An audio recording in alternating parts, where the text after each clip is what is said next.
One, two, three, four.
It's somewhere in the grave. Worlds apart.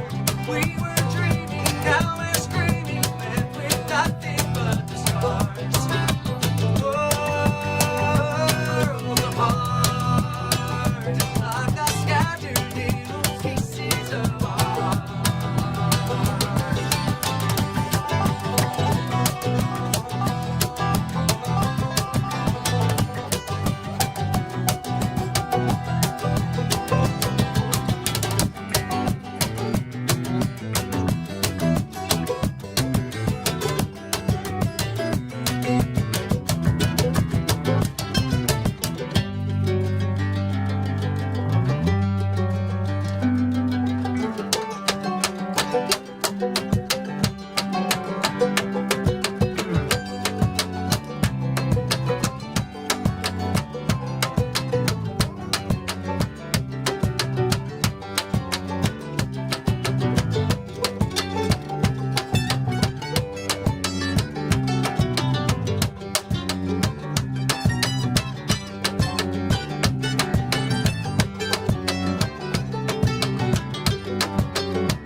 Troubles fade away. Got 24 hours to kill. No phone, no job, no bills. Ain't nothing getting in my way. I don't want an adult today.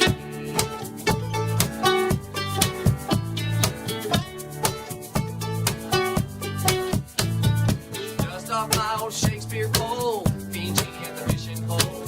I ain't worried about the yard. Write some songs on my guitar.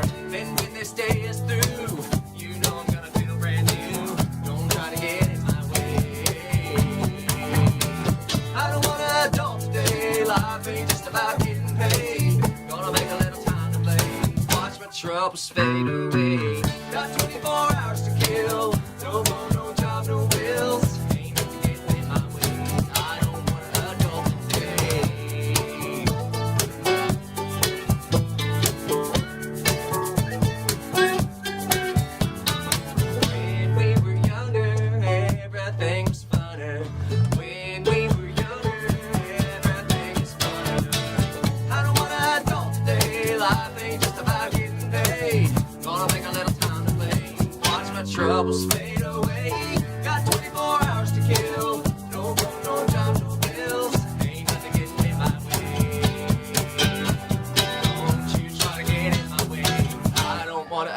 all today. Don't wanna go, hate it all today.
That was truly wonderful, gentlemen. Oh, Thank you. So, this is Monroeville. That is right. I've never had an entire population of a city in my music basement.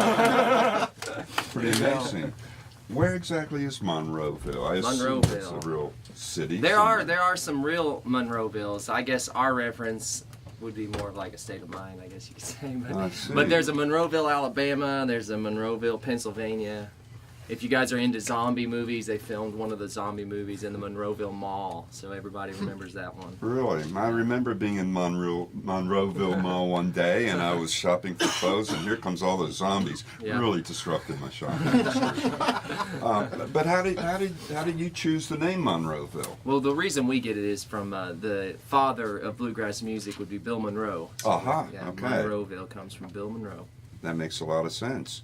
Why don't we introduce the guys here and tell us maybe a little bit about yourselves and how you came to join the band. I'm Chevy Watson. I try to play the guitar a little bit. Matt hired me on about 4 years ago. Mm-hmm. Okay.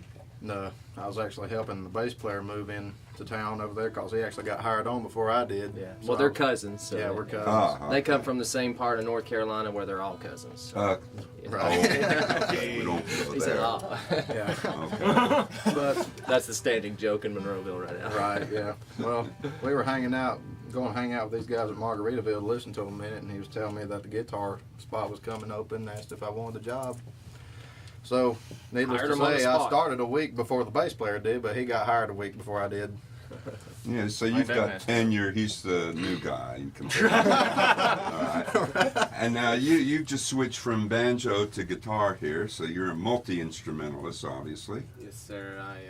My name's McCoy Borg, and I've been with the band for 6 years. I'm the longest one besides Matt. Oh, okay. Been here a while. Yeah. He was green. He was 19 when he came on here. Yeah, Wow. Paul was too. Yeah, I hired two 19-year-olds. Yeah. Pretty good. And I play guitar and banjo. All right. But he also plays mandolin and bass. He plays everything. Multi-instrumentalist. That's right. They all are. You know, pretty much everybody. Even Really? the drummer Okay. can play some guitar and keys and stuff.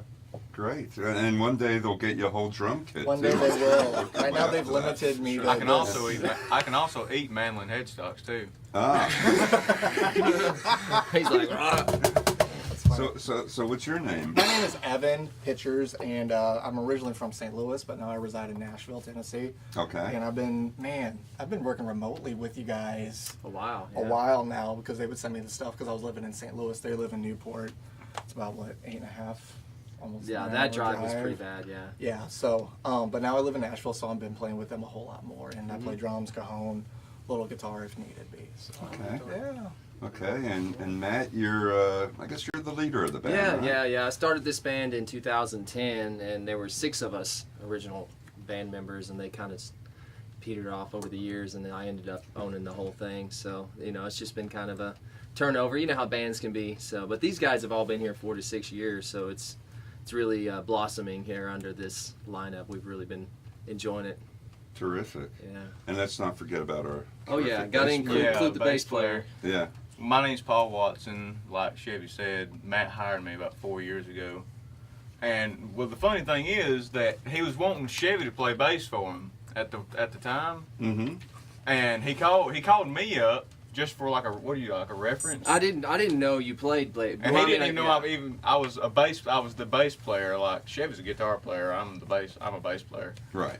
But he called I me asked up. him, He I was said, like, is he a "Hey good man, bass player? yeah, hey man, is Chevy a good bass player?" I said, "Yeah, man, he'll do anything you want him to do." He didn't I say, mean, if you yeah, give you him know, enough you can time. hire me, you know. He didn't even say that.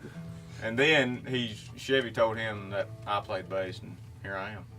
And you play a 6-string bass too. That's kind of interesting. Recently Just started that. Yeah, recently acquired. That's a pawn shop find. kinda Yeah, neat. pawn shop fine. Yeah. Yeah, but he plays the upright, Oh, man. electric. He plays anything that's bass, he can play it. Terrific. Get He down plays some on it. guitar too, man. He got that flamenco. You're all multi-instrumentalists then. Yeah, bluegrass tends to breed the multi-instrumentalists that are, you know, high caliber of musicianship. That's just something that's known for in bluegrass. Young, they start out really young. Right. Right. Yeah. I mean, I'd be curious how long you guys have been playing. I mean, were you like child prodigies at some point here? I think you started the youngest, didn't you, Chevy? About 5, 6, yeah. 5 or 6. How old were you then? I was 6th grade. 6th grade. Okay. Yeah. I know you were what? 12. 12, so you were about in that range, and you started a little bit younger than that, I right? started when I was 8. 8. And I started guitar when I was 7. You know, at that age, I was still drooling, basically. I really didn't have any, drooling any on my skills. Well, nevertheless. So you talked about bluegrass music. Is that how you would describe your music these Oh, days? not quite. No, it's definitely steeped in that it's influenced by it, Mhm. and that's why we kind of throw back to Bill Monroe and the name. Obviously, we have banjos and mandolins, but Right. our style is just unique of its own. Its influences draw from what stuff that inspired us. You know, me and him listened to a lot of alternative in the 90s and 2000s, and a lot of that kind of seeps through. And Right. of course, classic country and country in general is always a big inspiration. But you'll hear a lot of metal. Just a lot of different influences kind of bleed through what we play. I want to hear some heavy metal on banjo. Is that possible? Can we do that? Probably do that. Okay. You will have to get a bigger drum set. I though, will, because- yes. So how would you describe the trajectory of your music since the beginning to what it is now? How has it kind of evolved? That's a good question because it's been an evolution of our music. It's went a lot of different ways. We started. Our very first project was a very much progressive bluegrass, I would call it. It had undertones of bluegrass but still strictly in the bluegrass realm.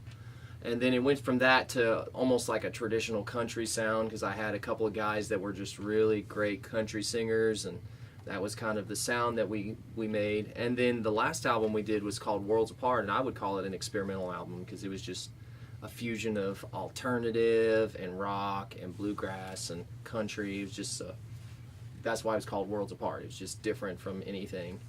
And we've kind of settled in. I think we've decided that we kind of get placed into a country, and we really, we all really like a lot of what country. There's a lot that we don't like, but country overall is a big tent. And I think that we can find a pretty good home there. So everything we've been writing has kind of been geared now. So the next stuff that'll be coming out will be definitely in mainstream country with the bluegrass kind of flair to it. So do you have people in the audience coming up to you and saying, I really like that, but what is it? Yeah, all the time. They don't know how to define us. They try to say, what they think. And usually it's the same thing. It's like bluegrass rock, they call it. Yeah. Because, when we're playing... Oh, come here. Yes. When we're playing most of our gigs, we don't use electric instruments. But, so we definitely have the acoustic feel. That's Boo Boo, and obviously Boo Boo has some questions. But Yeah, you know what? Boo Boo You wanna can't play answer. bass? Boo I'd Boo love told to have me him as ask part of the the- questions. Here, play Yeah. Nope. So, there are a lot of bands these days that are delving into, that started with bluegrass and then they kind of evolved from there. Mm-hmm. And sometimes, some of the bands that I speak to, they say, well, people the bluegrass fans don't like that. And they say, that's not bluegrass. And they almost get offended Yeah. because you're not sticking with the tried and true. I mean, do you find that at all? Oh yeah, definitely, yeah. Bluegrass is, in fact, they haven't liked us for a long time because you're not supposed to have drums in bluegrass. That's the thing. Yeah. That's why, well, You we're know, working towards the bigger kid, yeah. We're working. It's Evan's It's fault. a- it is. It's definitely. And the thing that I've figured out though is people's got their opinions, but we quit kind of running the bluegrass market. There's a whole world in bluegrass. That's a whole market. It's a whole. It's not very large because everybody there knows each other and everybody are working the same festivals. And, we did that the first couple of years. We played most of the big festivals that bluegrass had to offer, and it was great. I love those. Grew up going to some of the bigger festivals. But we were like, it would be better for us to kind of pull back and let those bands, compete for that money there and that living, because we had our living in Gatlinburg. We had a tourist location at the Moonshine Distillery that allowed us to play without having to travel at all. So for the last 5 or 6 years, we hadn't even really traveled at all. We just been playing a house gig, playing for thousands of people a day, That sounds like the ideal situation. And you said that you do like 30 shows minimum every week? At least, because every day that we play, used to be a 10-hour shift. We'd play from noon to 10, and we would do like a 40 or 45-minute set every hour. Oh my gosh. Yeah, but now it's a 5-hour shift, which is still a lot. Most musicians are like 5 hours. Yeah. But, we'll start 15 minutes after the hour and quit 15 till. So it's, 30, 35, 40 minutes set, and we break for 20 minutes and, do it again 5 times a day. That's like a full-time day job. Yeah. Wow. But I would imagine playing that much and so consistently, it's really allowed you guys to tighten your sound and get very cohesive at the same time, right? Yeah, it's been kind of a blessing and a curse because where there was kind of a perception that you had to play bluegrass there, so we were kind of stuck playing a lot more of that traditional stuff, which we love and we always do in our sets. We do include the traditional to bring people back to bluegrass, because when we pulled out of the bluegrass market, our idea was to appeal to a wider group of people and bring them into the fold, and we see people like Ricky Skaggs did that, Alison Krauss did the same thing. They all come from the same world we come from, and they were not appreciated when they left. They said, why are they doing that? That's how. But then all of a sudden they reach a certain status, and then everybody loves them. Right. And they bring thousands and thousands of people back to the traditional bluegrass, which is what it should do. Right, exactly. Yeah. I'm curious who some of your influences might have been, other than Bill Monroe, mayor of the town of Monroeville. But other than that, who were some of the influences that you might have listened to while you're coming up? I'm a metal fan, so I'm like a huge Slipknot kind of guy. All right, we're going to have to edit out that part. Just kidding. I mean, I like stuff like Dirty Loops, and I like a little Michael Jackson. I just like a wide variety of whatever. Right, okay, all right. And Just yourself? more hardcore metal. I'm more of an alternative person. Like 90s alternative is like my favorite era of music, like the Goo Goo Dolls and Matchbox 20, and there's classics for me, and that's what I grew up on listening to, Collective Soul and stuff like that too. All right. Yeah. James Taylor, Manhattan Transfer, Huey Lewis and the News. He had those ready. I did have those prepared answer. and recently the 1975. They're amazing. Go check them out. Yeah, I've heard about them. And, well, before we get to Matt. Well, I'm a Motown guy. I've always loved Motown. He's a bass player. And I'm a bass player, so, I mean, Jamie Jamerson, right? Yes, sir. Well, Yeah. there are a lot of people don't know James Jamerson didn't play on all the Jackson 5 stuff. I don't even know the guy's name that played on I Want You Back. I forgot his name, but James Jamerson didn't play on that song. Yeah, wow. And how about you, Matt? Oh yeah, I mean, definitely a lot of early country influences. I love classic country singers like George Jones, but I'm like McCoy. I grew up, my, formidable years and my preteens and all that was during the alternative phase. So there's a lot of that stuff that really kind of just speaks to me. It's just, it's close to my soul. So that's a lot of the influences that I got from, and of course, all the bluegrass influences are a big deal because my family, that's what we listen to together. Mm-hmm. So, we spent a lot of time listening to all of the old stuff, and then a lot of the new progressive bands that started really changing and adapting. Third Time Out and Blue Highway and Alison Krauss and Union Station. Those were just like everything to me. Like we loved that stuff. And who writes the material? Who writes the songs? It had been mostly me writing, but over this last stretch, moving into production of the newest stuff, it's been all of us contributing, and still, and I just recently got married a year ago, actually, and my wife's a terrific songwriter, so we write a lot together as well. Well, that's great. I mean, you're talking about your influences. I'm trying to figure out in my head, with all these varied influences, how this comes out. It's pretty It comes out in diverse. weird ways. Like I just sometimes you'll just hear Chevy like, Chevy's one of the kind of players that he doesn't play the same thing twice. It's always just all just coming straight from within him, and you'll hear little things come out of him, or we'll be listening to something, driving down the road together, and then like the next gig, all of a sudden you just hear a little bit of that come out. It's like, hey, I remember that lick or those notes that you transferred somehow to the acoustic guitar, which is, and these guys all do that, and it's really cool to see and hear that. So, I mean, do the songs originate from like just loose, spontaneous jam sessions, or does somebody come in with a song, or is it kind of all improvised and then Anyway, formulated. yeah, I mean, I think there's no rules when it comes to creating. So the most recent session we had was in January. We borrowed a loft in Bryson City, North Carolina. There's not much there. It was cold, and we just locked ourselves in this giant loft, and we just sat there and we talked about stuff. And we didn't. I mean, most of the time we were just shooting pool and hanging out, and then, you know, something would come and we'd sit there and work on it and be like, you know, this ain't working. And the next day it just like, you know, sync together. In fact, we're gonna play one of those songs here in a minute that we wrote on that excursion together. Very good. I should probably shut up now and just listen. Right? Okay. All right. Why don't we hear that now? Yeah. So this is Okay. that song that we did there at the loft. It's called "Trippin' on Love." So, all right, here we go. 1, 2, 3.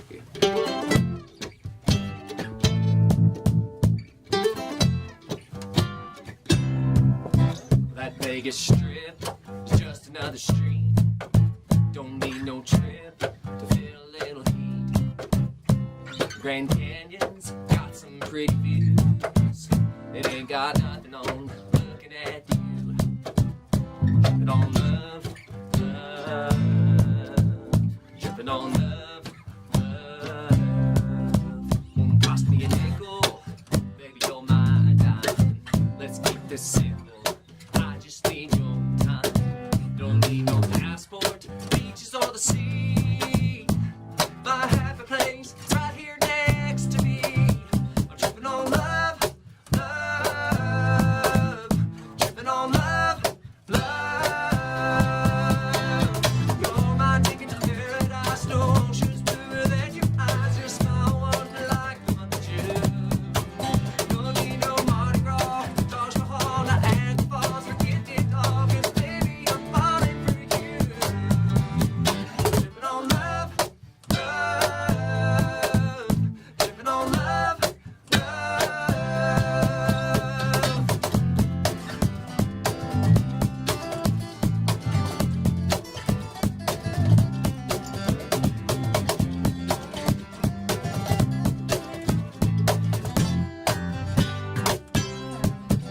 They're chasing nickels, and I've got my dime. Let's keep this simple. I'm yours, you're mine. We're tripping on love, love, baby. Tripping on love, love. You're my ticket to paradise. No ocean's bluer than your eyes. Your smile wonder like the month of June. Don't need no late nights, city lights. Baby, that will be alright as long as I'm right here with you. Tripping on love, love. Tripping on love, love. Tripping on love, love. Tripping on love, love. Tripping on love, love, baby. Tripping on love, love. That's fantastic.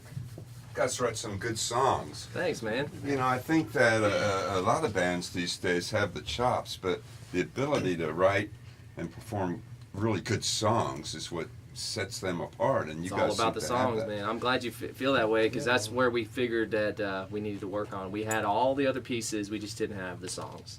So when you perform, would you say 6 hours a day now? Or something? Yeah, that's average. Yeah. Are you doing covers as well? or- Let me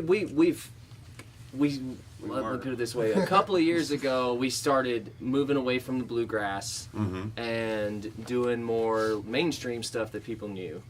And we started incorporating, that was not something that we had done. We started covering songs like Despacito, you know, by Justin Bieber, you know, that Latin song, and Sweet Home Alabama, you know, things like that that people knew that kind of really got the crowd Right. going.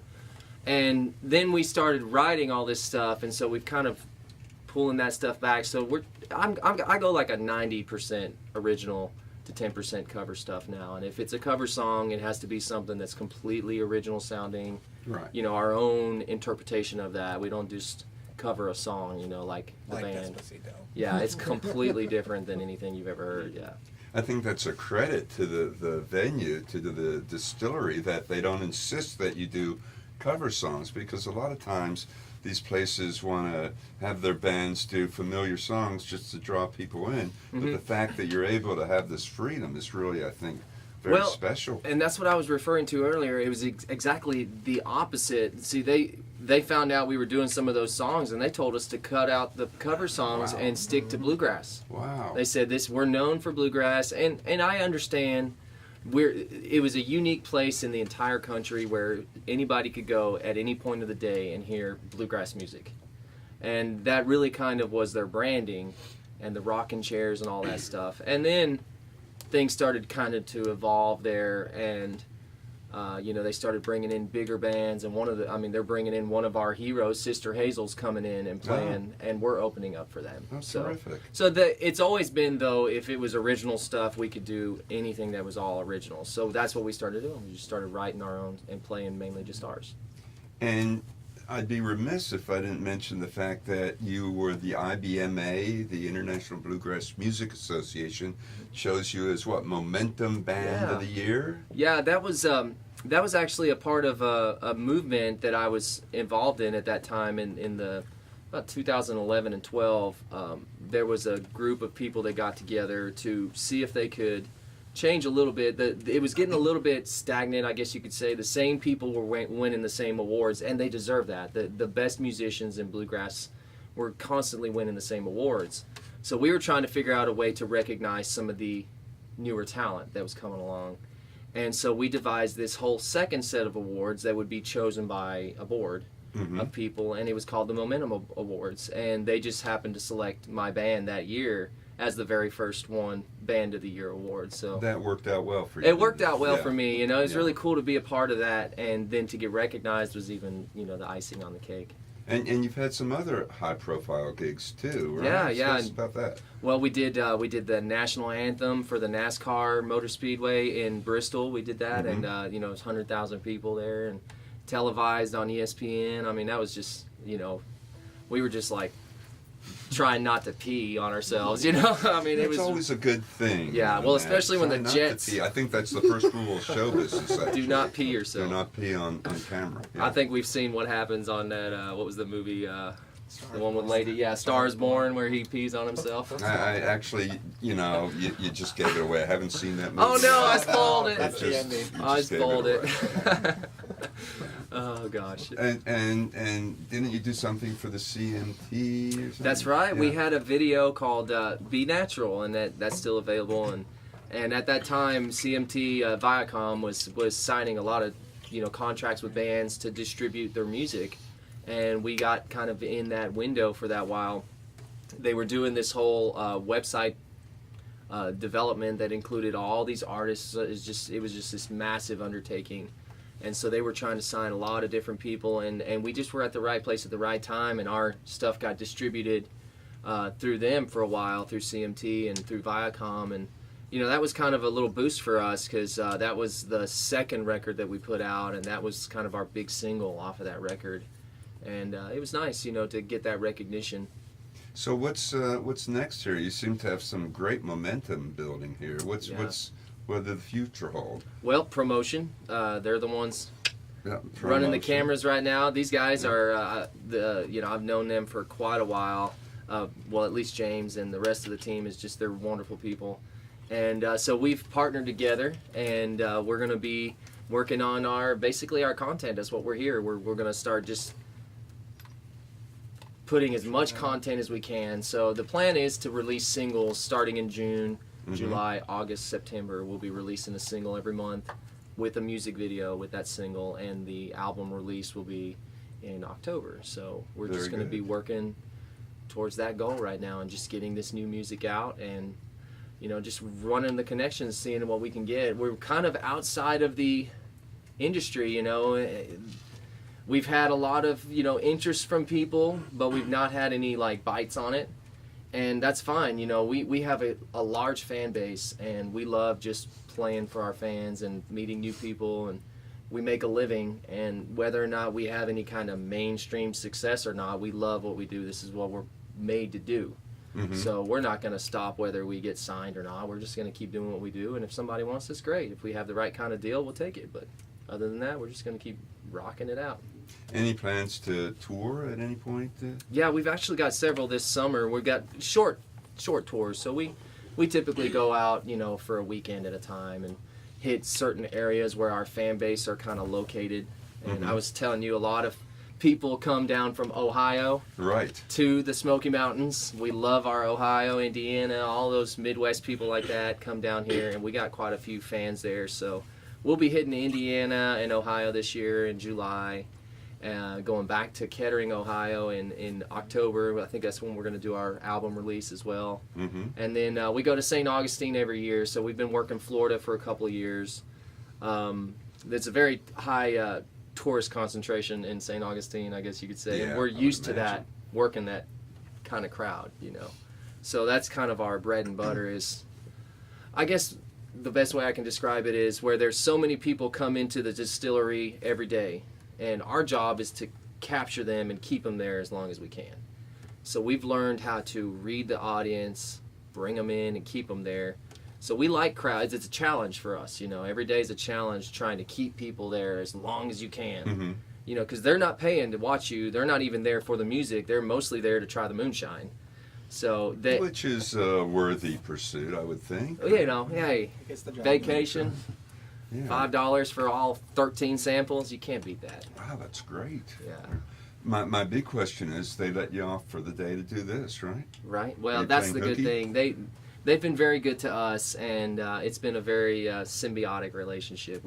We've helped them develop a venue and a music scene, and they've helped us keep a job and doing what we love. So they're encouraging it. In fact, tomorrow they're opening a location in Nashville, just opened, and we're going to be kind of opening up that place tomorrow night officially. You know, doing a concert Wow. for them. So we're excited, you know, to go to Nashville. We're going to go to Southern Ground Studio and record that day. It's great. Yeah, that's Zach Brown Studio. I mean, it's a great Yeah. joint. So we're going to go do that and then play the gig tomorrow night. It's going to be fun.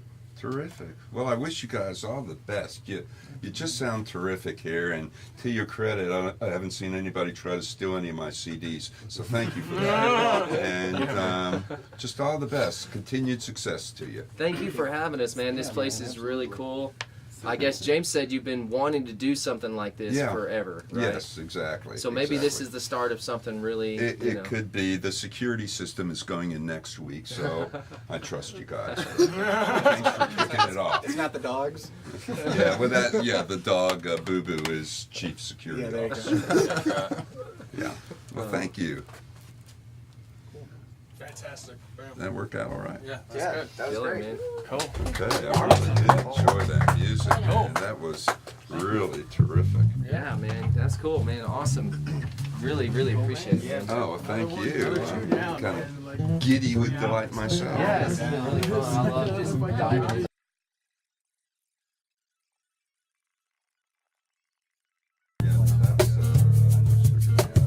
But other than that,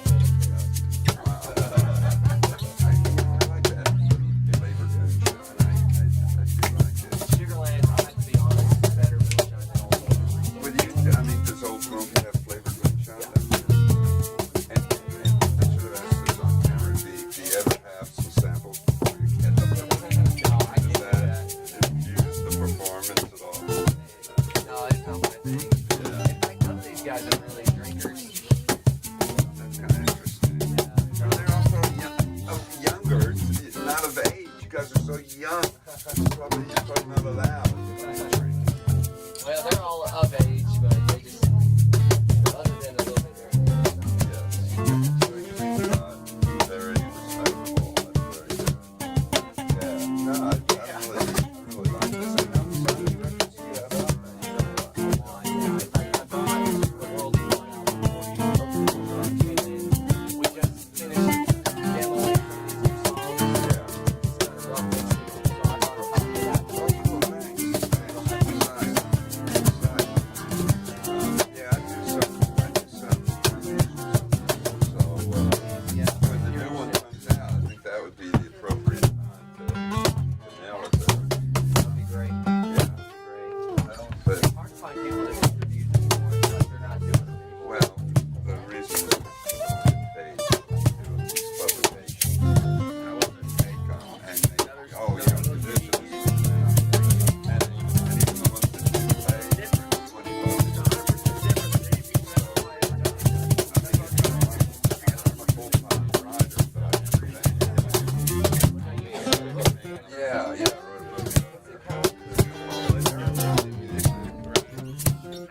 found the start of a new song.